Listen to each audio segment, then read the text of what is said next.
A wealthy man, cold and self-absorbed, watched a frail girl in ragged clothes trying to help a boy in a wheelchair stand. Something about the scene drew him in, but as he walked closer, what he saw stopped him in his tracks. It wasn't just surprising, it was chilling, and from that moment, his life would never be the same. The late afternoon sun spilled over the sprawling lawn of a grand estate. Ethan, just 8 years old, sat quietly in his wheelchair, his eyes locked on the kids playing freely at the park beyond the fence. His hands rested on the wheels, unmoving, as if they'd long forgotten what movement even felt like. He was the only child of Harrison Ford, a powerful businessman who had buried himself in work ever since the tragic accident that claimed his wife Grace and left Ethan paralyzed. With his father emotionally distant and always busy, Ethan spent most of his days alone, cared for only by house staff. Helen, the warm-hearted housekeeper who had looked after Ethan since he was a baby, gently tucked a blanket around his legs and placed a snack tray on the terrace table. "Do you want to go inside, sweetheart? It's getting chilly," she asked softly. "No, thanks. I'd like to stay a bit longer," Ethan replied quietly, not taking his eyes off the swings in the park. Helen sighed. She remembered when Ethan used to run across these same gardens, laughing, climbing trees, chasing butterflies. Those joyful days now seemed like a lifetime ago. "Your dad called, said he'll be late again," she added, adjusting a vase of fresh flowers. Ethan just nodded. That was nothing new. Then, one ordinary afternoon, Ethan noticed movement near the back wall of the estate. A scrawny figure was climbing over, using the thick branches of an old oak tree. It was a girl, around 9, skinny, in worn-out clothes, but with a glowing smile that lit up her face.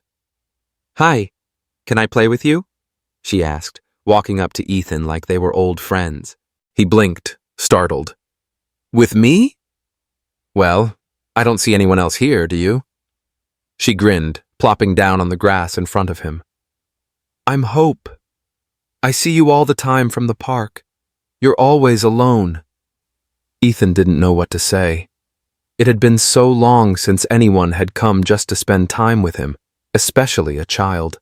I can't play," he said, gesturing to his paralyzed legs. "I can't walk." Hope tilted her head, studying him with curiosity, not pity. "But you can talk, right? And think and laugh. We can make up games where we don't need legs." That unexpected moment sparked a secret friendship that would change Ethan's world. Day after day, Hope would sneak out of the shelter where she lived and crawl through the same hidden spot to see him. "You need to move your legs every day," she'd tell him between soft coughs. "My mom was a nurse. She taught me some exercises before she went on a trip. When she comes back, she'll help you way more than I can." With gentle patience and determination, Hope guided Ethan through small movements, encouraging him each time he felt like giving up. "I can't," he'd groan, frustrated. "Yes, you can," she'd say, holding his hands in hers. "My mom always says the mind is stronger than the body. If you believe you can, you're already halfway there." There was something different about Hope.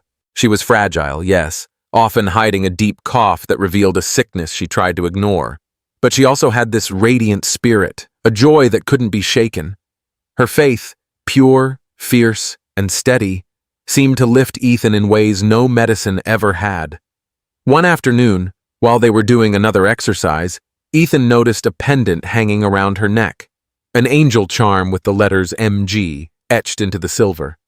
"Your necklace is beautiful," he said. Hope's eyes sparkled as she touched the pendant gently. "My mom gave it to me the night before she left. She told me it would protect me until she came back. It belonged to one of her patients, a special lady who gave it to her after she got better.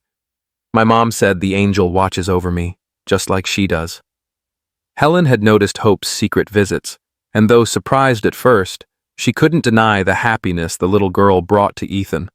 Touched by the joy returning to the boy's eyes, she chose to keep the visits hidden, allowing them to meet only when Harrison was away. But what no one knew was that Hope carried a heavy burden of her own. Her mother, Diane, had left on a long trip 8 months earlier, and Hope had been staying at the Santa Fe shelter ever since, holding on to the hope that her mother would return, even though, deep down, she never would. One rainy afternoon, as the two kids shared a snack Helen had prepared, Hope whispered, "Sometimes I get scared that my mom might not come back." Ethan felt his throat tighten. He knew that feeling, but for him, it was a certainty. His mom wasn't coming back. "Mine won't either," he said softly, surprising even himself with his honesty. "She's in heaven." Hope gently took his hand. "I'm really sorry, but I'm sure she's watching over you from up there. My mom always says that the people who love us never really leave." Ethan looked at her, curious. "How can you be so sure your mom's coming back?" he asked. "Because she promised," Hope replied without hesitation. "And my mom never breaks a promise. Besides, I feel it, right here." She placed her hand over her heart. "Every night when I pray, I know she hears me." Helen, quietly listening from the doorway, wiped away a tear. The girl was holding on to a painful dream, but somehow, that very dream gave her the strength to carry on. And in a strange, beautiful way, it was helping Ethan do the same. Over the next few weeks, something remarkable began to happen. The boy who had spent nearly 2 years in silence and sorrow started to come alive again. His eyes regained a bit of their old sparkle, and for the first time since the accident, he asked to be taken outside, before Hope even arrived. "I want to practice," he told Helen firmly. "I want to surprise Hope by getting better." The way Hope committed herself to helping Ethan moved everyone who saw them together. No matter how tired she seemed, or how harsh her cough grew, she always showed up with a bright smile and new ideas to help with his therapy. One day, while Ethan focused hard on moving his toes, Hope was suddenly overcome by a fierce coughing fit. She quickly sat down, pulling a handkerchief to her mouth, and when she lowered it, Ethan caught sight of blood. "Are you sick?" he asked, alarmed. "You should see a doctor." She shook her head and tucked the handkerchief away. "It's nothing. It happens when it's cold. I'll be fine when it warms up, or when my mom comes back. She'll know what to do." Ethan didn't believe her, but he didn't push either. Just like he didn't tell her everything he felt about his dad. They both had their secrets. Still, their bond grew stronger with every meeting. For Ethan, she was the first person who had treated him like a regular kid in a long time. For Hope, he was the one person she could talk to about her hopes and fears. Then one day, while they were trying out a new movement, Hope asked, "Have you ever asked God to help you?" Ethan frowned. Since the accident, he had stopped believing in God. "Why would I?" he muttered. "If God existed, he wouldn't have let my mom die. Or left me like this." Hope paused, then pulled a small wooden cross from her pocket, worn from being held so often. "My mom says God doesn't take our problems away. He gives us strength to face them. When I pray with this, I feel like I'm not alone," she said, placing it in Ethan's hand. "You can have it. I still have my angel." Ethan stared at the cross, touched. "But it's yours. Your mom gave it to you." "And now I'm giving it to you," she said with a grin. "Friends share the things that matter most." It was at that exact moment that Harrison, who almost never came home early, decided to surprise his son by returning before dinner. As he walked into the garden, he froze. His son, who hadn't shown a hint of interest in walking for nearly 2 years, was now trying simple movements with the encouragement of a poor, frail-looking girl. "Come on, Ethan," he heard her say between coughs. "God will help us. Trust me, you can move your toes again." Then something even more shocking caught his eye. Around the girl's neck was a pendant. An angel, silver, with the initials MG engraved. It was the exact same pendant he had given his late wife, Grace, when Ethan was born. A one-of-a-kind piece. One that was believed to have been lost forever in the crash that took her life. Harrison felt the world spin beneath his feet. That pendant. He had buried it with his wife. Ethan, noticing his father's presence, instantly withdrew into his usual silence. "Who is this girl, Ethan?" Where did you meet her? Harrison asked, his voice thick with confusion. That's Hope. She's my friend, Ethan replied with a brightness in his voice Harrison hadn't heard in years. She helps me with exercises her mom taught her. Her mom's coming back soon. Harrison's eyes locked on the pendant. He couldn't look away. How was it even possible? Everything he thought he understood suddenly made no sense. Hope, visibly nervous in front of the imposing man, started to back away. But before she could escape, Harrison spoke gently. Wait, please, don't be afraid. I just want to talk. She paused, uncertain, and looked to Ethan. He nodded quietly, giving her the courage to stay. My son clearly cares about you, Harrison said, softening his tone. And I'd like to know the person who's done what even the best doctors couldn't, helped him try again. Hope looked down, suddenly shy. I'm just teaching him what my mom taught me. She's a nurse. She knows a lot about this stuff. Harrison slowly knelt to meet her at eye level. His gaze drifted to the pendant. That angel you're wearing. It's very special. It protects me, Hope said softly, touching it with care. My mom says, as long as I wear it, I'll never be alone. Just then, another violent cough took hold of her. Harrison saw her pale and wobble. Without a second thought, he lifted her into his arms. Ethan, let's get inside. She needs medical help, he said, already moving.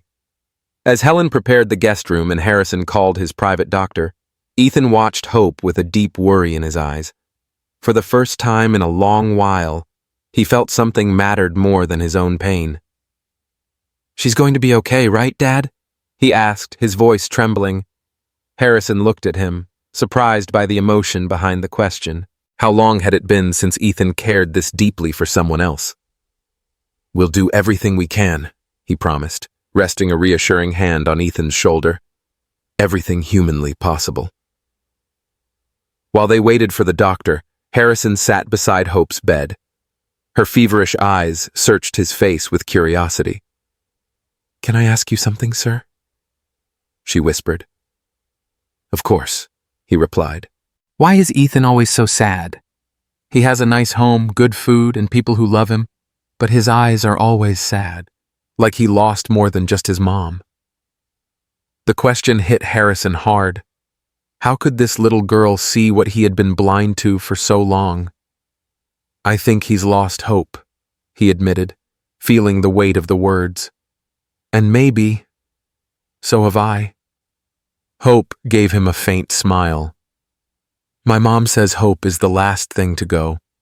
That's why she named me Hope, so I'd never forget. Harrison's throat tightened. Here was a child with nothing, battling illness, and yet she radiated more hope than he could muster with all his wealth and power. You're a remarkable girl, Hope. I'm glad Ethan found you. Or maybe it's the other way around. She closed her eyes, exhausted. God brought us together, sir. He always knows when we need someone. As she drifted to sleep, Harrison stared at the angel pendant glowing softly on her chest. How had this girl entered their lives? And how on earth did she come to possess Grace's pendant? When the doctor arrived, his diagnosis was serious. Early-stage pneumonia. Harrison felt a chill down his spine. There was something more to this story. Something binding them all in a way he couldn't yet explain. That night, with Ethan finally asleep, reassured that Hope would be taken care of, Harrison sat alone in his study. For the first time in years, he opened the drawer and pulled out a photo of Grace. Her bright smile, so much like Hope's, greeted him. He gently traced her face with a finger. Is this your way of telling us you're still here, watching over us? He whispered. Did you send us this girl? There was no answer, only the quiet of the night. But in his chest, Harrison felt something he hadn't in years, a warmth, a flicker of something long buried. Hope. Outside, the moon lit up the garden where two children, each carrying their own pain, had found a little joy. In that soft silver glow, Harrison saw the glimmer of a new beginning. Some secrets are like wounds left open too long. They need the light to start healing. The doctor's words echoed in his mind. Early pneumonia, and without proper care, it could get worse fast. Harrison didn't hesitate. He ordered the best guest room to be prepared, the one with large windows that let in the morning sun. He hired a private nurse to stay with her around the clock. Something deep within him knew hope had come into their lives for a reason. And now, it was his turn to fight for her. "Why do you care so much about helping her?" Ethan asked one afternoon as he watched his father carefully arranging flowers in a vase beside Hope's bed. She was resting peacefully, helped by the medication. Harrison paused, surprised by the question. It was the first time in a long while that his son had started a conversation with him. "Because she needs help," Harrison replied softly, "and because she clearly matters a lot to you." Ethan studied his father's face, searching for something deeper. "But you barely know her." Harrison sighed and sat on the edge of his son's bed. "Sometimes you don't need a long history with someone to feel like you're supposed to help them. It's hard to explain." "It's because of the pendant, isn't it?" Ethan said, sharper than his father expected. "It looks just like the one Mom always wore."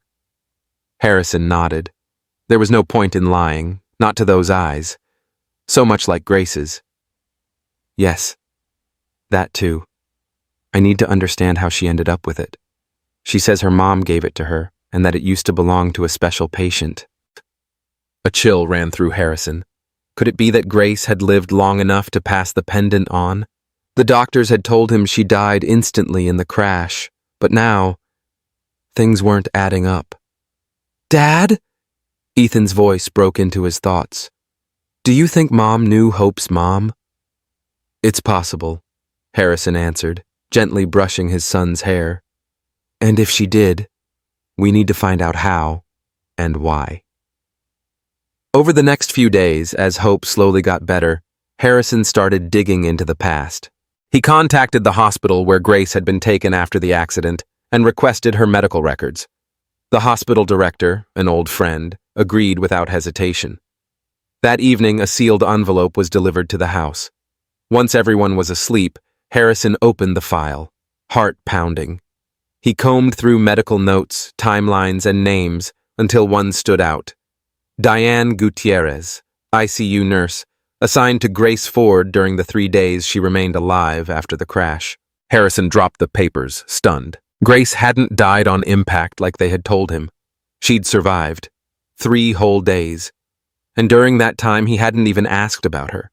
He'd been so consumed by Ethan's condition, so broken, that he blindly trusted the doctors. "Why didn't they tell me?" he muttered, voice shaking with pain and disbelief. Grabbing his phone, he dialed Dr. Reynolds, the physician who had handled the case. "Harrison, it's 2 in the morning, the doctor answered groggily. "She was alive for 3 days and no one told me," Harrison said flatly. "Why?" There was silence on the other end. "You were shattered," the doctor finally said. "Your son was in a coma with no guarantees. Grace's injuries were catastrophic. There was nothing that could be done. We thought it best to spare you more pain." "You had no right," Harrison replied, voice low but tight with anger. "She was my wife. I should have been with her." "I know," the doctor said sincerely. "It was a mistake, one I've regretted every day since." Harrison closed his eyes, struggling to hold it together. "Do you remember a nurse named Diane Gutierrez? She was with Grace." "Diane. Yes, of course. She was exceptional, committed to every patient. She stayed by your wife's side the entire time, even off the clock. Do you know what happened to her?" "She passed away a few months ago," the doctor said after a pause. "Complications from pneumonia. It was sudden and aggressive. Nothing worked." Harrison felt like the air had been knocked out of him. Pneumonia, the same illness Hope was now battling. "Did she have a daughter?" "Yes, a little girl. I believe she left her in a shelter while she recovered, but she never made it back. It was heartbreaking." After hanging up, Harrison sat frozen at his desk, overwhelmed. Diane had cared for Grace in her final hours. And now her daughter had somehow found her way to Ethan, carrying the same pendant he had once placed around his wife's neck. This wasn't just chance. He couldn't believe it was. There was something deeper at play. Something beyond logic. Something with meaning. The next morning, he stepped into Hope's room. She was awake, and her cheeks had a bit more color. He smiled gently. Somehow, some way, the past had sent him a message. And that message was lying right there, under his roof, wrapped in hope. "Good morning, sir." Hope greeted him with a shy smile. "Good morning, Hope. How are you feeling today?" "Better, thank you. Ms. Helen brought me hot chocolate. It was really good." Harrison smiled and sat down next to her bed. It was time to ask the question that had been weighing on his heart. "Hope, can I ask you something about your mom?" She nodded, her eyes lighting up at the mention of her mother. "Where is she now? You told us she was away." "Yeah, she went to work at a hospital far away. She said she'd earn a lot of money and come back for me. She promised it wouldn't take long, but—" Her voice trailed off and tears filled her eyes. "It's been months, and I haven't heard anything from her." Harrison's chest tightened. She really believed her mother was coming back. "And that pendant you always wear, you said she gave it to you?" Hope touched it gently. "Yes, the night before she left. She told me a very special lady had given it to her, a lady who loved her son very much and wanted to thank my mom for taking good care of her." "Did she ever tell you the lady's name?" Hope squinted, trying to remember. "I think her name was Grace, like the Virgin of Mercy," she added with a hopeful smile. "My mom said that was a good sign. The Virgin always protects children." Harrison had to fight back his tears. Now he was sure. Grace, knowing she didn't have much time left, had given her pendant to the nurse who had stood by her during those last moments. "Why did she give it to your mom?" he asked, needing to hear more. "My mom told her about me. She showed her my pictures and said I wanted to be a nurse like her when I grow up. The lady, Grace, said I had the same eyes as her son and that she hoped we'd meet one day." Hope paused, an idea suddenly dawning on her. "Did you know her, Mrs. Grace?" Harrison nodded slowly, his throat tight. "Was she your friend?" "She was my wife," he said at last. "Ethan's mother." Hope's eyes widened as the truth sank in. "So, she's the angel that brought Ethan and me together." Harrison couldn't hold back anymore. His tears flowed freely. This girl, with her unshakable faith, saw as divine what could easily be seen as a cruel twist of fate. "Do you know what my mom used to say about angels?" Hope asked, moving closer and taking his hand with quiet ease. "Sometimes they send us special people right when we need them the most." Harrison gently squeezed her small hand, stunned by the wisdom that poured from someone so young, someone who had already faced more than most. "I think you're right, Hope, and I think you might be that angel for us." She shook her head. "No, I'm just a regular girl. The real angels are my mom and Mrs. Grace. They're the ones who brought us together." Just then, Ethan appeared in the doorway, pushing his wheelchair with more strength than Harrison had seen in him since the accident. "Dad, are you crying?" he asked with concern. Harrison quickly wiped his face. "A little. We were just talking about your mom." Ethan wheeled himself over beside Hope's bed. "Did my dad tell you my mom was really beautiful, and that she used to sing to me every night before bed?" "Really?" Hope's eyes sparkled. "My mom sings to me too," she said softly. "She says angels sing to the ones they love." Harrison watched them, moved by how naturally they spoke of their mothers, one gone, the other missing, without bitterness, only love. It was something he himself had forgotten how to do. "Can I ask you something, Hope?" Ethan said after a pause. "If your mom is away, who do you live with?" Hope lowered her gaze, suddenly embarrassed. "At the Santa Fe shelter. It's a place for kids whose families can't take care of them for a while. The director, Miss Carmen, is very kind to me." "When was the last time you heard from your mom?" Harrison asked gently. Before she left, she told me she might not be able to write for a while because she'd be very busy. Hope bit her lip. But she promised she'd come back for me, and my mom always keeps her promises. Harrison and Ethan exchanged a look filled with sorrow and understanding. Neither of them had the heart to shatter her belief, that fragile hope that was the only thing keeping her strong. "You know what?" Ethan said, turning to his father. "While you're getting better, you could stay here with us." Harrison didn't hesitate. "Of course. You're more than welcome, Hope." "I spoke to your doctors," Harrison told Hope gently, "and they said you'll need at least a month of rest and care to fully recover. There's no better place for that than here." Hope's face lit up. "Really? I can stay that long? And will I still be able to help Ethan with his exercises?" "As soon as you're feeling stronger, yes, but first, you need to heal." "That's amazing," she beamed, clapping her hands. "It'll be like having a family, for a little while." Those words hit Harrison deeper than he expected. When was the last time he and Ethan had actually felt like a real family? "Hope," he said, a decision forming in his heart. "I'd like to visit the shelter where you've been staying and speak with the director. I want to let her know that you'll be with us for a while. And maybe see if there's any news about your mom." "Could we go tomorrow?" she asked quickly. "I want to write a letter to Doña Carmen to tell her I'm okay. I don't want her to worry." "Tomorrow it is," he said with a smile. That night, as Harrison tucked Ethan into bed, something he hadn't done since the accident, his son looked up at him with a question that stopped him cold. "Dad, can we help Hope find her mom?" Harrison froze.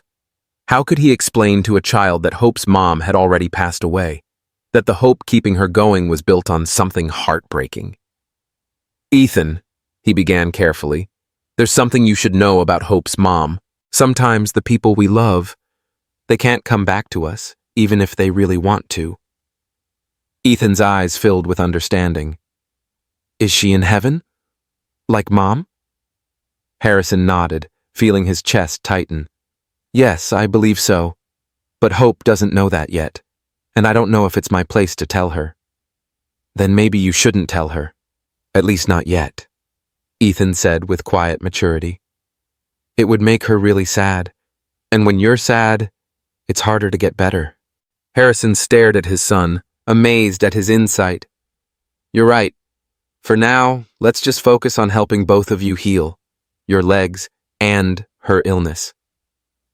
Ethan nodded. "Dad, can I ask you something else?" "Of course. Do you think Mom sent Hope to help us?" Harrison smiled, thinking of Hope's unshakable faith. "You know what? I'm starting to believe that. Maybe your mom and her mom are watching over us together from wherever they are." "I think so too," Ethan whispered as he closed his eyes. "Good night, Dad." "Good night, son." The next morning, Harrison kept his promise and visited the Santa Fe shelter. The place was modest but warm, clean, and full of color. Children's drawings decorated the walls, and despite the limited resources, the air felt filled with love. Doña Carmen, the director, greeted him with a mix of surprise and cautious curiosity. It wasn't every day a wealthy businessman showed up asking about one of their girls.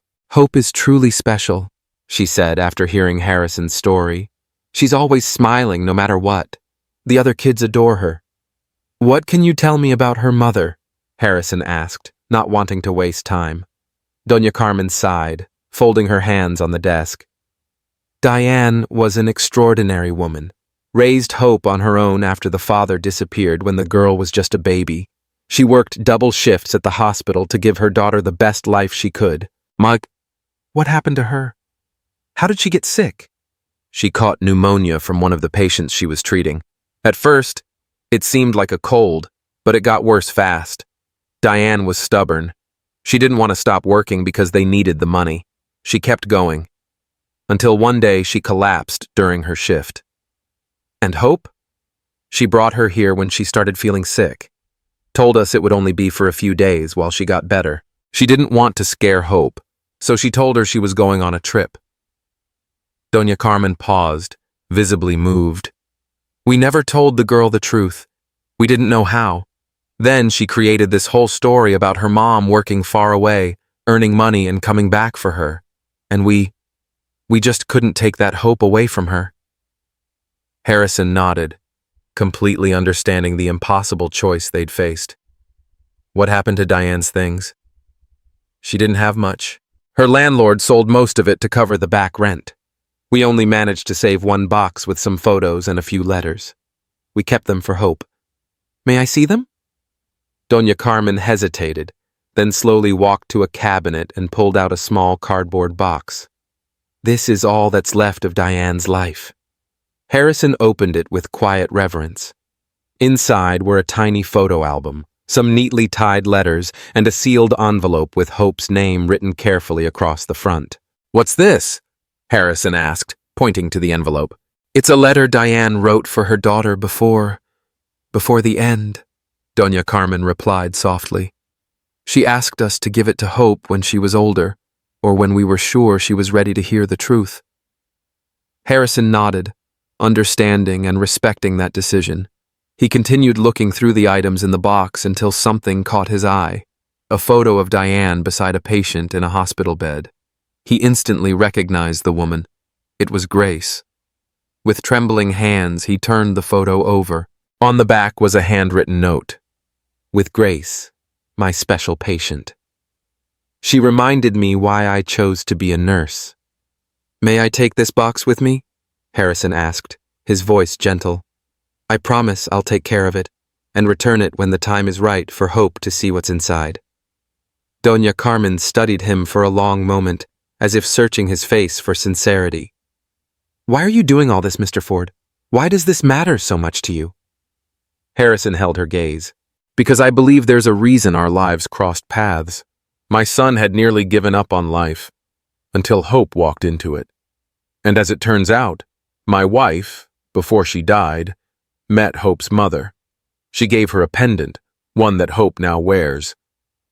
He paused, aware of how impossible it all sounded. I know it may seem crazy, but I feel like I have a responsibility to this girl. Doña Carmen gave him a soft smile, the kind that comes from deep understanding. It's not crazy. Sometimes life weaves threads that don't make sense until they do. She slid the box toward him. Take it. I trust you'll know when the time is right. On the way home, Harrison couldn't stop thinking about everything he'd just learned. The pieces were falling into place, forming something bigger than he could fully grasp. When he arrived, he found Ethan and Hope outside in the garden. The girl, wrapped in a cozy blanket, was reading a story out loud while Ethan listened intently, trying to wiggle his toes as she coached him between paragraphs. Look, Dad, Ethan called out excitedly as he spotted him. I can move 3 toes now. Harrison walked over, amazed, not just by the physical progress, but by the determination glowing in his son's eyes. That's incredible, Ethan. Hope says it's because I pray every night, the boy said proudly. She says Mom and God are helping me. Harrison looked at the girl, who smiled proudly. Do you believe in miracles, sir? She asked casually. Harrison, who had closed himself off from any kind of faith for years, felt something shift inside him. I think I'm starting to, Hope. I really am. That night, after both kids had fallen asleep, Harrison reopened the box of Diane's belongings. Among the photos, one stood out. Hope, around 3 or 4 years old, grinning next to her mom in front of a small birthday cake. The joy in their faces was so pure, so full of love, that Harrison felt a sharp ache in his chest. When had he and Ethan last shared a moment like that? With care, he picked up the sealed envelope addressed to Hope. He didn't open it. It wasn't his to read, but he held it for a long time, thinking of the woman who had the strength to prepare her daughter for a future without her. I promise I'll take care of her, he whispered, as if Diane could somehow hear. I don't know how or why this all happened, but I won't let her down. The next morning, Harrison made a decision that would change everything. Some choices shift the entire course of your life. like a river finding a new path. His office was quiet after his lawyer, Javier Olmedo, finished reviewing the documents. "Are you absolutely sure about this, Harrison?" Javier asked, removing his glasses and meeting his gaze. "This is a big step." Harrison stood, walking to the window. From there, he could see Hope and Ethan in the garden. The girl was clearly stronger after 2 weeks of rest and treatment. She had resumed helping Ethan with his therapy, now under the guidance of a professional physical therapist. But even so, she was the one who truly pushed Ethan to try, who lifted his spirit. "I've never been more sure of anything," Harrison said, still watching them. "That girl brought light back into this house after 2 years of darkness. I can't just send her back to the shelter when she's healthy again." Javier began gathering the papers and slipped them into his briefcase. "Even so, the adoption process is long and complicated, and there's always a chance a relative might come forward and try to claim custody." Harrison didn't flinch. "Then we'll face that when it comes. But she's part of our family now. I'm not letting her go." "Who's this letter for?" Harrison asked, pointing to the sealed envelope. "It's something Diane wrote for her daughter before she passed," Doña Carmen replied quietly. "She asked us to give it to Hope when she was older, or when we felt she was ready to hear the truth." Harrison nodded, respecting her judgment. As he continued sifting through the contents of the box, a photograph caught his eye. It showed Diane sitting beside a patient in a hospital bed. His breath caught when he realized it was Grace. Hands slightly trembling, he flipped the photo over and read the note on the back. "With Grace, my special patient. She reminded me why I became a nurse." "Would it be all right if I take this box with me?" he asked. "I promise I'll keep it safe and return it when the time is right for Hope." Doña Carmen looked at him carefully, as if weighing his sincerity. "Why are you doing all this, Mr. Ford? Why are you so invested in Hope?" Harrison didn't hesitate. "Because I believe this all happened for a reason. My son had given up on life until she came into our world. And somehow, before she died, my wife crossed paths with Hope's mother. She gave her a pendant that Hope still wears." He paused, knowing how unbelievable it sounded. "I know it sounds far-fetched, but I can't ignore it. I feel like I owe something to that girl." Doña Carmen gave him a kind smile. "It doesn't sound crazy to me. Sometimes life weaves connections that logic can't explain." She slid the box across the desk. "Take it. You'll know when the time is right." Back home, Harrison found Ethan and Hope in the garden. She was bundled in a soft blanket, reading a story while Ethan followed along, trying to move his feet as she coached him with cheerful encouragement. "Dad, look!" Ethan called out as he saw him. "I can move 3 toes now!" Harrison walked over, stunned not just by the physical improvement, but by the light in his son's eyes. "That's incredible, Ethan." "Hope says it's because I pray every night," Ethan added. "She says God and Mom are helping me." Harrison glanced at Hope, who beamed proudly. "Do you believe in miracles, Mr. Ford?" she asked, her voice full of genuine curiosity. Harrison, who hadn't allowed himself to believe in anything beyond facts and logic in years, felt something stir in him. "I'm starting to, Hope. I really am." Later that night, after tucking in the kids, Harrison sat alone in his study and opened the box again. This time, he noticed something he hadn't seen before. A small journal, tucked between the letters. Curious and a little hesitant, he opened it and began to read. The pages told the story of a devoted single mother fighting every day to build a better life for her daughter. Diane wrote about long hospital shifts, late night studying, and endless worry. There were entries filled with joy and dreams, but one entry, her last, left Harrison in tears. "Dear Journal, today the doctor confirmed what I already suspected. The infection has spread too far. My lungs are too damaged. They've given me a few weeks, maybe a month, if I'm lucky. My first thought was of my little Hope. What will happen to her when I'm gone? Yesterday I took her to the Santa Fe shelter. I told her I was going on a work trip and would be back with enough money to buy her a house with a garden. Her eyes lit up and she asked if she could have a puppy when I returned. I promised her she could. It was the first time I ever lied to my daughter, and the pain of that lie hurt worse than my lungs. I don't know what her future will look like without me. I left instructions for the director to find her a good family, but I know how rare it is for older girls to be adopted. Sometimes I think about Grace, my patient last month, who gave me that little angel pendant. She had a son, too. A boy who will grow up without his mom. I wonder if fate might someday bring our children together, if hope might meet little Ethan the way Grace hoped. I'm not afraid of dying, but the thought of Hope growing up alone, wondering why I never came back, breaks me. I hope that someday she'll understand, that I didn't lie because I stopped loving her, but because I loved her too much to let her carry this pain too soon. Harrison closed the journal and held it to his chest, his heart heavy, but full of purpose. "I'll protect her, Diane," he whispered. "I swear I will. I don't know why our paths crossed, but I won't let her down." The next morning, everything changed. Javier, his lawyer, closed the file and looked at him seriously. "Harrison, are you absolutely sure about this?" Harrison stood by the window, watching Ethan and Hope laugh together in the garden. She was stronger now, her laughter clear, her energy returned.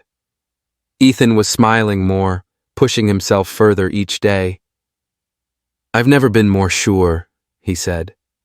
"That girl brought light back into this house. I can't just send her back when she's healthy. She belongs here."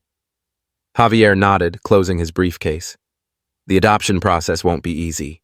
There's always a chance someone from her family might step forward." Harrison looked out the window again. "Then we'll fight, because she's family now, and I'm not letting her go. All I can do now is trust that the silver angel around Hope's neck will protect her, just like Grace said it would. Maybe, in some mysterious way, Grace and I are still watching over our kids, even if we're no longer physically here. My deepest hope is that Hope never loses what her name means. Hope. That she keeps believing in miracles, in the goodness of people, and in the kind of love that can bloom even in the darkest of times." Harrison closed the journal, deeply moved. Diane had wished for Hope to meet Ethan, and somehow, against all odds, that wish had come true. It couldn't be a coincidence that out of every house in the city, the girl had found his, that she had climbed that exact tree and ended up in the garden, that she became friends with the very boy her mother had written about in those final pages. "Are you there, Grace?" Harrison whispered, gazing out the window into the night sky. "Did you and Diane plan all this somehow?" There was no answer, just the stillness of the night. But in his heart, he felt something he hadn't felt since the accident. Clarity. He was doing the right thing. Adopting Hope wasn't just a decision. It felt like destiny. The next day, Harrison received a call from Dr. Reynolds, the physician who had treated Grace after the crash. "Harrison, I found something I think you need to see. It's a security recording from the ICU, the day Grace passed. I honestly don't know how I didn't remember it sooner." "What exactly is it?" Harrison asked, his stomach tightening. "I'd rather show you in person. Can you come to the hospital this afternoon?" Intrigued and a little anxious, Harrison agreed. After making sure Helen and the nurse would be with the kids, he drove to the hospital. Dr. Reynolds met him with a serious look. "What you're about to see is sensitive," he warned. "Normally, these recordings are deleted after a month for privacy reasons, but somehow, this one was archived. I found it yesterday while going through some old files." He opened a file on his computer. The video showed a hospital room, Grace lying in bed, hooked up to machines, tubes, and monitors. Beside her, a nurse Harrison recognized instantly from the photos, Diane, was adjusting something on the IV. "This was her last day," the doctor explained. "Grace knew she wasn't going to make it, and she asked us to ease off the sedation so she could stay awake for a few final hours." In the video, Grace and Diane were clearly talking, their conversation animated despite the lack of sound. At one point, Grace reached for something and handed it to Diane. Harrison instantly recognized the silver angel pendant. "Here it is," said Dr. Reynolds, pausing the video. "This is where it gets interesting." Grace gestured to Diane, who then pulled a phone from her pocket and began typing, as if Grace were dictating something. She nodded several times, carefully following instructions. Then Grace pointed toward the nightstand. Diane picked up a notepad and pen, wrote something, and showed it to Grace. Grace nodded in approval. "What was going on?" Harrison asked, leaning in. From what we remember, Grace was trying to get her affairs in order. She asked Diane to write down some important things, but what happened next, that's what stayed with me. On the screen, Diane slipped the note into her pocket, then reached into her wallet and pulled out a small photo. She showed it to Grace. Harrison couldn't see the image clearly, but Grace's reaction said it all. She smiled wide, then tears welled up in her eyes. "That was a photo of Hope," the doctor explained. "I remember because I was there." Diane told Grace about her daughter, about how hard she was working to give her a better future. Grace was so touched, she gave Diane the pendant and told her it would protect her child. Harrison leaned closer, his eyes fixed on the screen, taking in the last moments of his wife's life with a heavy heart. "Why didn't anyone tell me about this?" he asked quietly. "As I said before, it was a mistake in judgment," Dr. Reynolds replied. "You were in pieces. We thought this would only make things worse." The doctor paused. "There's something else. Grace left you a message. Diane wrote it down on that note. We were never sure if she gave it to you." "I never received anything," Harrison said, a knot forming in his chest. "Do you have any idea what it said?" The doctor shook his head. "No, I never read it. It was private. But maybe, just maybe, it's still among Diane's things." "I have everything that belonged to her," Harrison said quietly. "I'll check." Back home, he went straight to his study and emptied the box of Diane's belongings, searching for anything that could be the message his wife had left behind. He went through every piece of paper, every photo, every item in the box, searching with growing desperation for the message Grace had left him. Finally, tucked inside a hidden compartment of Diane's wallet, he found a small folded note. His name was written on it in the unmistakable handwriting of his wife. With trembling hands, he opened it and began to read. "My dearest Harrison, if you're reading this, it means I'm no longer with you. Please don't be afraid. I'm not in pain. The only thing that hurts is leaving you and our sweet Ethan behind. I need you to know, none of this was your fault. Life has a way of throwing things at us we don't expect. And the point isn't to look for someone to blame, but to keep moving forward. My biggest worry is Ethan. Don't let my absence leave a permanent mark on him. He'll need your strength, your patience, and most of all, your presence. Please don't lose yourself in work like you do when things get hard. He needs you now more than ever." I met a remarkable nurse, Diane. She has a daughter around Ethan's age. I gave her my angel pendant to watch over her little girl. Hope. I have a feeling our children will meet one day.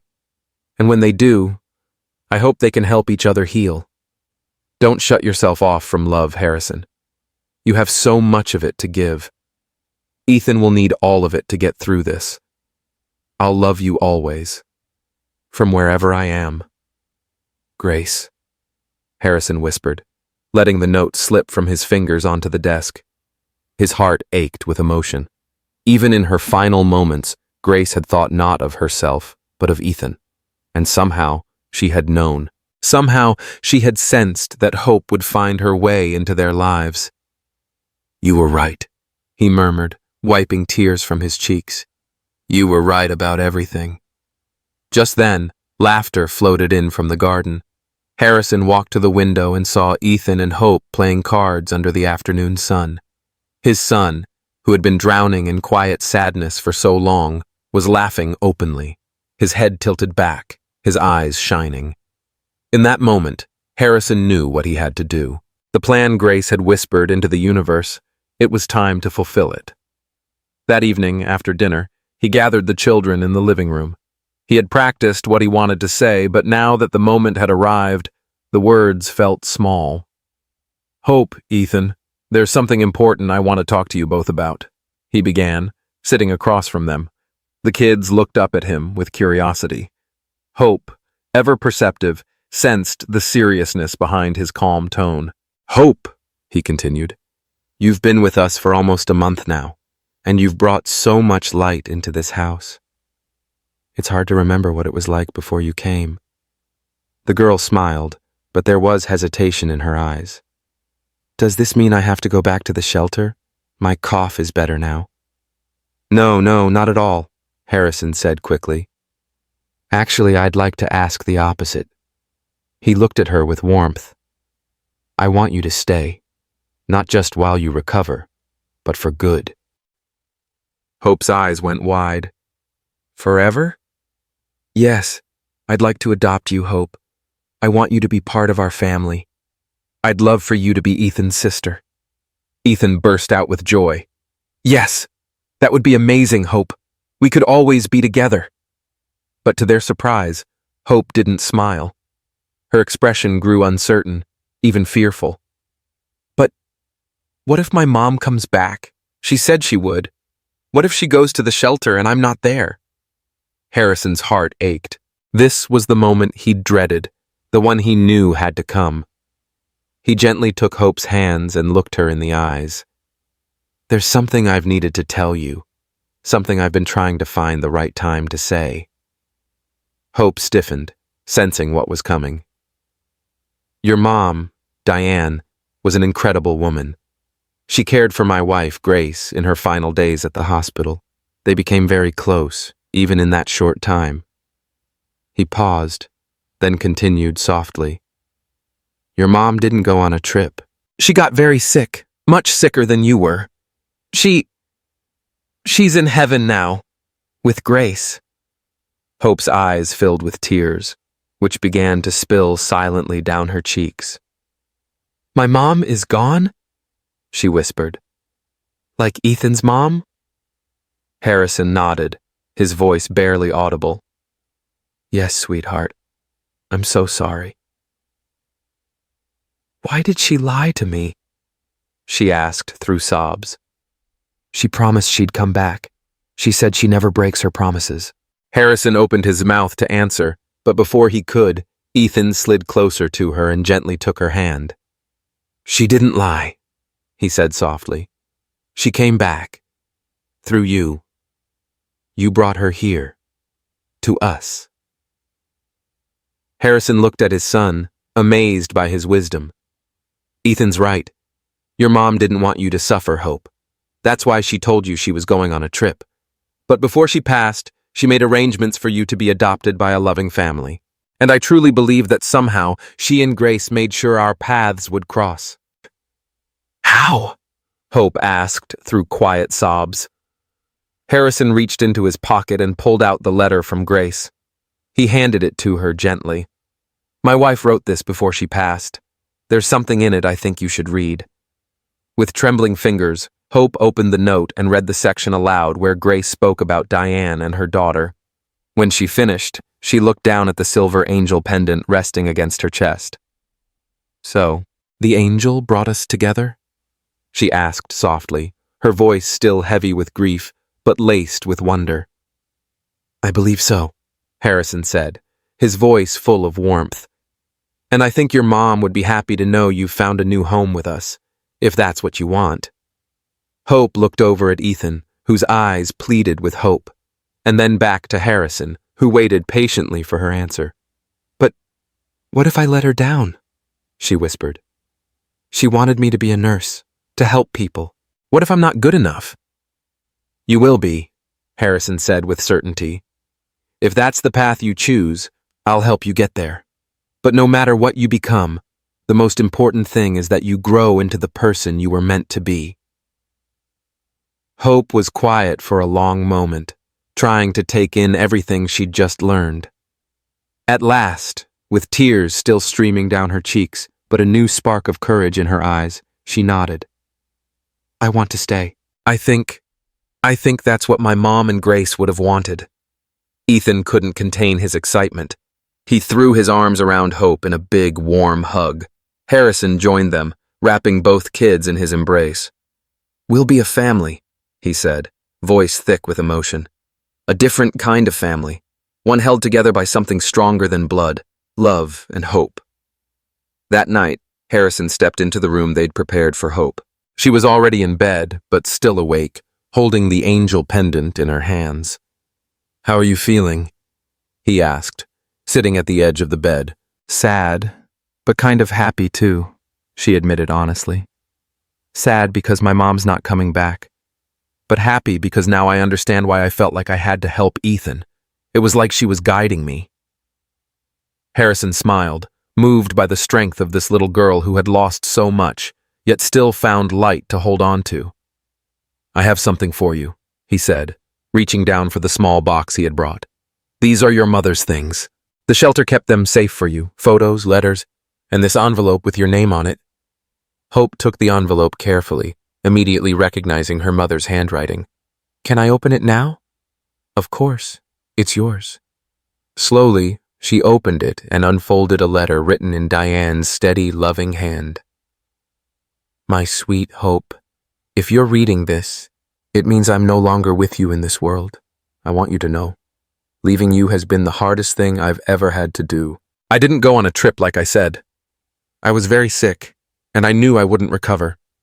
I told you that story because I couldn't bear to see the pain in your eyes, but now you deserve the truth. You were always my greatest joy, my reason to keep going, even on my worst days. Your smile lit up every corner of my life, and your courage gave me strength I didn't know I had. Not long ago, I met an incredible woman named Grace. She had a son, too. Before she passed, she gave me her angel pendant. For you. She told me it would protect you. And I had this feeling, an unexplainable feeling, that someday you and her son Ethan would meet. Maybe you two were always meant to find each other. My biggest hope is that you find a family who loves you as much as I do, who can give you the opportunities I couldn't, and who will help you become the amazing young woman I know you're going to be. Don't let my absence dim your light, my little Hope. Keep being the joyful, kind soul you've always been. Help others, just like you've always dreamed of doing. And remember, real love never dies. It only changes form. I will love you forever and always, Mom." When Hope finished reading, the tears on her cheeks were unstoppable, but her face looked peaceful, like her heart had finally received the goodbye it needed. Harrison gently pulled her into a quiet hug, letting her hold on to him as long as she needed. "She knew I'd find you," Hope whispered after a while. "She did," Harrison said, pressing a soft kiss to her forehead. "And maybe you found us too, just when we needed you most." That night, as the mansion slept beneath a sky full of stars, it felt like two angels were watching over them. Diane and Grace, now together in the heavens, seeing the children they loved so dearly finally brought together, just as they had hoped. In their rooms, Ethan and Hope slept soundly, wrapped in the kind of peace only truth and love can bring. Ethan held a small wooden cross, and Hope clutched her silver angel pendant, symbols of a faith that had quietly been reborn in the hearts of everyone under that roof. 6 months had passed since Hope officially became part of the Ford family. Spring had returned, painting the garden in vibrant colors and sweet scents, as if celebrating the new life that had blossomed within the mansion's walls.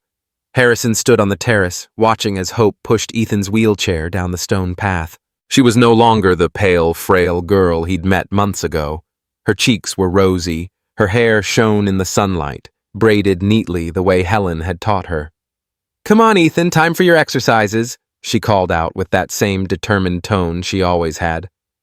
"But we've already gone around the garden 3 times, Ethan protested playfully, not really annoyed. "Doctor, Robert said you've got to strengthen your legs every day if you want to use crutches soon," she replied, stopping his chair near the central fountain. Harrison smiled. When the doctors first assessed Ethan, they warned there was little to no chance he'd walk again. But month by month, he had defied those odds. First, he wiggled his toes. Then came slight bends in the knees. Now, with support, he could hold his weight for short periods during therapy. "It's a miracle," Dr. Robert had said at the last checkup. "There's no other explanation. His determination, combined with Hope's constant support, has accomplished what we thought was impossible. Harrison didn't know whether to call it a miracle or simply the power of love and hope. But whatever it was, Hope's presence had done more than help Ethan's physical recovery.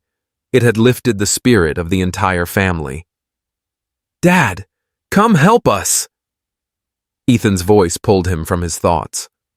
Harrison walked over to where the kids were gathered by the fountain. Hope had already laid out the mat for their daily workout. Together, he helped Ethan get into position while she prepared the ankle weights their therapist had suggested. "Today we're doing 10 reps, she announced with the confidence of a seasoned doctor. "You sound like a real doctor already," Harrison chuckled, impressed. Hope grinned. "I've been studying a lot.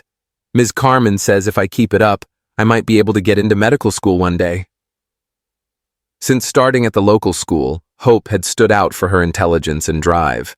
Her grades were top of the class, especially in science, and her teachers often called her one of the most curious and hardworking students they'd ever met. "My mom would be proud of me, wouldn't she?" she asked, her voice carrying that familiar blend of joy and longing that always appeared when she mentioned Diane. "She'd be incredibly proud," Harrison said, brushing her hair gently behind her ear. "Just like I am." That afternoon, as the kids sat in the living room working on their homework, Harrison received an unexpected call. It was Dr. Reynolds from the hospital. "Harrison, I think I have some news that might interest you," the doctor said. "We're launching a new experimental rehab program for spinal injuries like Ethan's. It uses a mix of advanced physical therapy and low-level electrical stimulation. So far, the results have been very promising in similar cases." Harrison straightened in his chair. "Do you think Ethan could benefit?" "Based on his most recent reports, I'd say he's an ideal candidate. His progress shows that some neural connections are coming back online. This program could help speed up that recovery." "Are there any risks?" "Minimal," the doctor assured him. "The stimulation is non-invasive and completely safe. The only catch is that it requires daily sessions for 3 months, and we'd need to run some tests first to confirm he's eligible." Harrison didn't hesitate. "When can we start?" "If you're on board, we could begin the preliminary testing next week. That'll give us enough time to prep everything." After ending the call, Harrison headed into the living room. The kids looked up from their books as he entered. "I've got something important to share," he said, sitting down in front of them. He told them about the new rehab program, watching as Ethan's eyes widened with cautious hope. "Does that mean I might be able to walk again? Like, really walk?" he asked, his voice trembling with emotion. "It's a possibility," Harrison said gently. "The doctors can't make any promises, but they believe you've got a real shot, especially because of the progress you've already made." "I knew it!" Hope clapped her hands with joy. "I always knew you'd walk again, Ethan. Your mom and mine are helping us from heaven." Harrison smiled at her unwavering faith. Even after facing the heartbreaking truth about her mother's death, Hope had held on to her gift for hope, her ability to believe in the impossible and see light where others saw nothing but shadows. The following week flew by in a whirlwind. Ethan underwent several tests at the hospital, and all the results were encouraging. The doctors confirmed he was an ideal candidate for the program and mapped out an intensive therapy plan that would begin in 10 days. "He'll need to come in every morning, Monday through Friday, for about 2 hours," Dr. Robert explained as he reviewed the schedule with Harrison. "The sessions are intense, but most patients report significant improvements within the first month. We'll be there no matter what," Harrison assured him, willing to do whatever it took to support his son's recovery. That night after dinner, Harrison found Hope sitting alone on the bench under the old oak tree, the very tree she'd climbed to sneak into their lives all those months ago. She was turning the angel pendant between her fingers like she always did when she had something on her mind. "You okay, sweetheart?" he asked, sitting down beside her. Hope nodded, but her eyes were clouded with worry. "I was thinking about Ethan. What if it doesn't work? He's so excited. I don't want him to be crushed if things don't go as planned." Harrison was struck by her empathy. She always carried everyone else's feelings on her shoulders. It's a risk, he said honestly. But even if it doesn't turn out how we hope, we'll know we tried everything. Sometimes, the bravest thing we can do is to keep trying, even without guarantees. Hope thought for a moment. You're right. My mom used to say that fear shouldn't stop us from trying something new. She was a wise woman, Harrison said. I miss her every day, Hope whispered. But now I think I understand why she gave me this angel. It wasn't just to protect me. It was to remind me that she's always close, even when I can't see her. Harrison put an arm around her and pulled her in for a hug. You know, I've learned so much from you, Hope. You've taught me that life can grow again, even after the worst kind of loss. Like the flowers in the garden, she said, pointing at the rose bushes just beginning to bloom. They dry up in winter, but they always come back in spring. Exactly. Harrison smiled, once again amazed by her wisdom. The rehab program began just as planned. Every morning, Harrison drove Ethan to the hospital for his 2-hour sessions with the team of therapists. Hope, who had gotten special permission from school, joined them 3 times a week. She watched everything with laser focus, asking thoughtful questions that even surprised the medical staff. Your daughter has a real gift, one of the therapists told Harrison, after Hope suggested a tweak to an exercise that turned out to be very effective. She has a natural instinct for medicine. They're both my pride and joy, Harrison replied, watching Hope cheer Ethan on during a particularly tough stretch of therapy. By the end of the first month, the progress was undeniable. Ethan could stand for several minutes using crutches and had started taking small steps with support. His confidence grew each day, fueled by his steady improvements and the unwavering encouragement from Hope and Harrison. One afternoon on the ride home, Hope made a suggestion that caught Harrison by surprise. We should throw a party when Ethan can walk on his own, she said, to thank God and our moms for helping us. I think that's a beautiful idea, Harrison said. What kind of party should we have, Ethan? The boy thought for a moment. One where we invite the kids from Hope's old shelter. They should celebrate with us too. Harrison glanced at his son in the rearview mirror, his heart swelling. The withdrawn, broken child he'd once been was gone, replaced by a compassionate, generous boy who wanted to share his joy with others. That's a perfect idea, he agreed, barely holding back tears of pride. The big day arrived 2 months later. Ethan, strong and steady, walked across the garden using only a cane for support. The mansion had been transformed for the big day. Colorful balloons swayed from tree branches. Tables filled with snacks and drinks lined the garden paths, and a small stage had been set up for the kids to put on spontaneous performances. The children from the Santa Fe shelter arrived in buses arranged by Harrison, their eyes lighting up with wonder at the sight of a home that looked like something out of a fairy tale. Doña Carmen, the shelter's director, couldn't hide her joy as she watched Hope, beaming with happiness, surrounded by her new family. I always knew you were special, she said, hugging her tightly. You haven't just brought joy to this home. You've brought it to all of us lucky enough to share in your happiness today.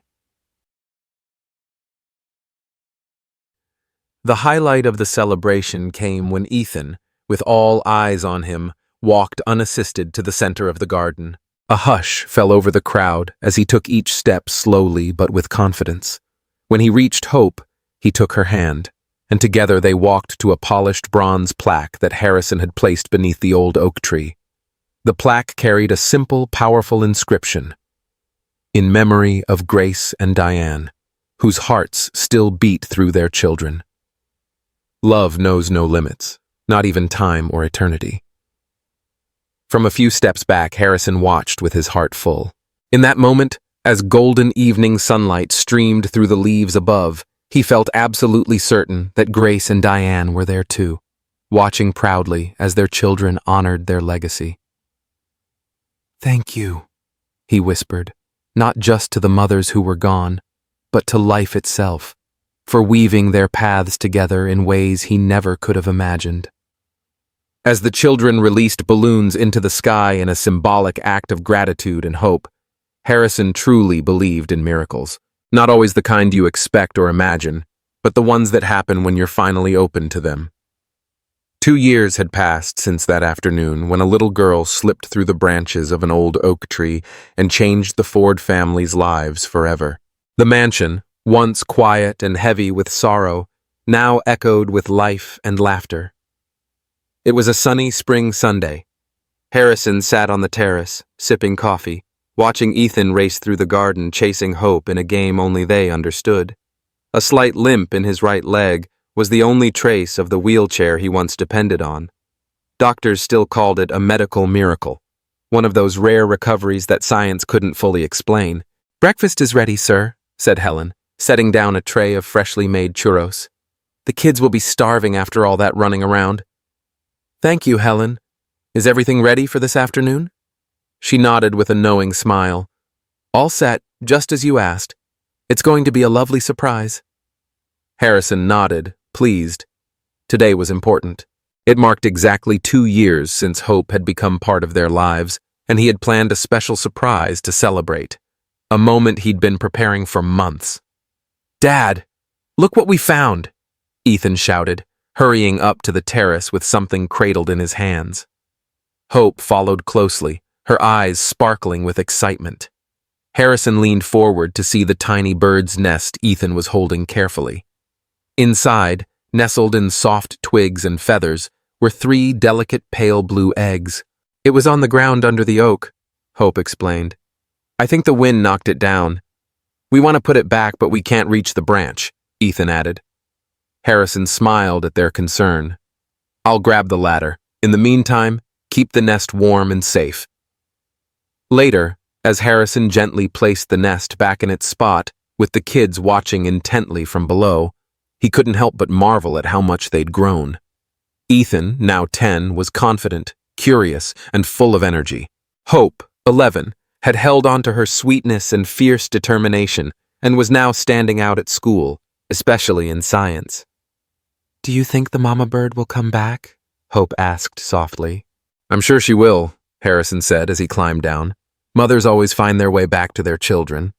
Hope smiled and reached for the silver angel pendant that never left her neck. It was her way of keeping her mother's memory close, always watching, always guiding. After breakfast, Harrison asked the kids to get ready to head out. "I've got a surprise for you," he said with a grin, enjoying the excitement that lit up their faces. "Where are we going?" Ethan asked, ever the curious one. "It's a surprise," Harrison replied, "but make sure to wear something comfortable." An hour later, Harrison's sleek car pulled up in front of a modern building on the outskirts of the city. A simple sign by the entrance read, "Angel of Hope Medical and Rehabilitation Center." "What is this place, Dad?" Ethan asked, eyes wide with curiosity. Harrison smiled, feeling that familiar mix of pride and nervousness that always came when he spoke about the project. "It's a rehabilitation center for kids who've gone through challenges like you did, Ethan. A place where they can receive treatment, regardless of what their families can afford." Hope's eyes lit up in awe. "You built this?" "Yes," Harrison said, looking at them with warmth. "But the idea came from the two of you. Remember when you asked why not every kid could get the same care Ethan did? That question stuck with me." They walked inside together and were welcomed by Dr. Robert, the same doctor who oversaw Ethan's recovery and now served as the center's director. "Perfect timing," he greeted them. "We're just about to kick off the grand opening." He led them down a bright hallway painted with colorful murals. "Everything looks amazing," Hope said, admiring the cheerful space. "Who painted these?" "Some of our very first patients," Dr. Robert explained. "We wanted the center to feel joyful and full of hope, not like a cold, sterile hospital." They continued the tour, passing high-tech physical therapy rooms, an adaptive gym, a hydrotherapy pool, and a sensory garden designed for kids with different needs. Finally, Harrison stopped at a door at the end of the main hallway. "This is the special surprise I mentioned," he said. "Go ahead, open it." Ethan and Hope exchanged a glance and then pushed the door open together. What they saw made them stop in their tracks. The room was spacious and full of light, fitted with science equipment and study areas. A sign on the wall read, "The Grace and Diane Research Room." This space is dedicated to researching new rehabilitation treatments and techniques, Harrison explained, visibly moved. And I named it after your mothers, because they were the ones who truly inspired all of this. Hope stepped toward a plaque next to the door. Two framed photographs, one of Grace, the other of Diane, sat above a message that read, "In memory of Grace Ford and Diane Gutierrez, whose compassionate hearts continue to heal through the dreams of their children and every child who finds hope within these walls." "It's perfect," Hope whispered, tears slipping down her cheeks. "My mom would be so happy." Harrison walked over to a desk in the corner and picked up two envelopes. "And there's something else," he said, handing one to each of them. "These are for you. Open them." Inside were official letters. Ethan's was a preliminary acceptance into a top medical preparatory program for when he finished school.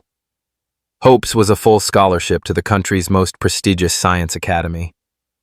"I know you've both talked about wanting to pursue medicine and research," Harrison said as the kids stared at the letters, stunned. "Ethan, you've said you want to become a rehab doctor like Dr. Robert. And Hope, I remember you said your dream was to become a medical researcher, like your mom once wished for you. These are just the first steps to help you get there." "But that's still so far away," Ethan said, though his eyes sparkled with excitement. "Time moves faster than you think," Harrison replied with a smile. "And having a goal helps. Until then, you're both welcome here anytime as volunteers. Dr. Robert has already created a special program just for you." At noon, the grand opening ceremony began. The center's garden filled with guests, doctors, donors, families of future patients, and a special group of children from the Santa Fe shelter, honored guests for the occasion. Harrison stood at the podium, nervous but determined. As he spoke about the importance of making healthcare accessible and keeping hope alive, his eyes kept finding Ethan and Hope, sitting proudly in the front row. "This center was born from a very personal journey," he said in closing. "My son, Ethan, suffered an accident that left him in a wheelchair. At one point, we were told he might never walk again. Hope, now officially my daughter, came into our lives at the exact moment we needed her most. With her unwavering faith, she reminded us that miracles are real if we're brave enough to believe in them." After the ribbon was cut, Harrison joined the group of children, who were already mingling and playing with some of the future patients at the center. "I can show you the exercises that helped me," Ethan told a boy in a wheelchair. "They're tough at first, but it gets easier, I promise." Nearby, Hope knelt beside a nervous little girl, holding up her silver angel pendant. "This is my lucky charm," she said gently. "And when you're scared, you can ask your guardian angel for help. We all have one, you know?" Harrison quietly stepped over to Dr. Robert, who was watching the kids with a look of deep approval. "They've been through so much," Harrison said, eyes full of pride. "And yet they're so kind, so generous with their hearts." "The greatest gift their mothers could have left them," the doctor replied. "The ability to turn pain into compassion." The celebration stretched on until dusk. When they finally got home, Harrison noticed how unusually quiet the kids were, both lost in thought. "You two okay?" he asked. "Better than okay," Hope said, her voice calm and full. "I was just thinking about my mom, how proud she'd be of all this." "And I was thinking about mine," Ethan added, "about how sometimes the worst things that happen to us can turn into something good, for more people than we ever imagined." Harrison felt a lump form in his throat. "Your moms would be incredibly proud of you both. I know I am, every single day." That night, after tucking them in, Harrison went to his office and pulled out a small photo album he'd been putting together over the last couple of years. It was filled with snapshots of Ethan and Hope, early therapy sessions, the celebration when Ethan took his first steps, birthdays, field trips, lazy Sunday mornings, the moments that had become their new version of normal. He stopped on one photo in particular, Ethan and Hope under the old oak tree, smiling and holding the angel pendant and wooden cross together. It perfectly captured the invisible bond that tied them, not just to each other, but to their mothers too. He slipped a new picture into the album, a shot from the opening of the rehab center, showing the four of them, Harrison, Ethan, Hope, and Dr. Robert, cutting the ribbon together. Underneath it, he carefully wrote, "Sometimes the deepest losses lead us to the most meaningful connections." Thank you, Grace and Diane, for still guiding us from wherever you are. He closed the album and stepped out into the garden. The full moon bathed the old oak in silver light. Sitting on the bench where he'd often found Hope staring up at the stars, he looked to the sky. "We did it," he whispered, as if Grace could hear him. "Not how we planned it, but we found our way back to joy, and it's all thanks to a little girl who wandered into our garden and into our hearts." The next morning, Harrison was woken by the sound of laughter drifting in from outside. He glanced out the window and saw Ethan and Hope standing beneath the oak, pointing excitedly at the branches above. He threw on a jacket and hurried outside. "Dad, come look!" Ethan called out. "The egg's hatched!" Sure enough, in the nest they'd rescued days earlier, 3 tiny birds chirped softly as their mother flew back and forth, feeding them. "See?" Harrison said, remembering Hope's earlier worry. "I told you she'd come back." "I never doubted it," Hope replied with a peaceful smile. "Moms always find a way to take care of their kids, even from far away." Harrison pulled them both into a hug, overwhelmed by gratitude for how far they'd all come. What once felt like a tragedy had, through pain and love and hope, become something else entirely, a second chance at life. "We wonder how far this story has traveled. Where are you watching from?" Hope asked, echoing a line from one of her favorite TV shows. "What do you mean?" Harrison asked, puzzled. She shrugged, smiling. "It's nothing. I was just thinking. Maybe our story could help people. Sometimes when it feels like everything's falling apart, you just need a little hope to keep going." "And sometimes," Ethan added, looking warmly at his sister, "that hope shows up in the most unexpected way." As the 3 of them walked back inside for breakfast, the spring breeze gently stirred the leaves of the old oak, silent witness to how fate had woven the lives of 2 broken families into something whole and beautiful. And somewhere beyond the clouds, 2 mothers looked down with pride, watching the legacy of their love continue to grow. A perfect circle of love, loss, and renewal, one that would keep expanding with every life touched by their story.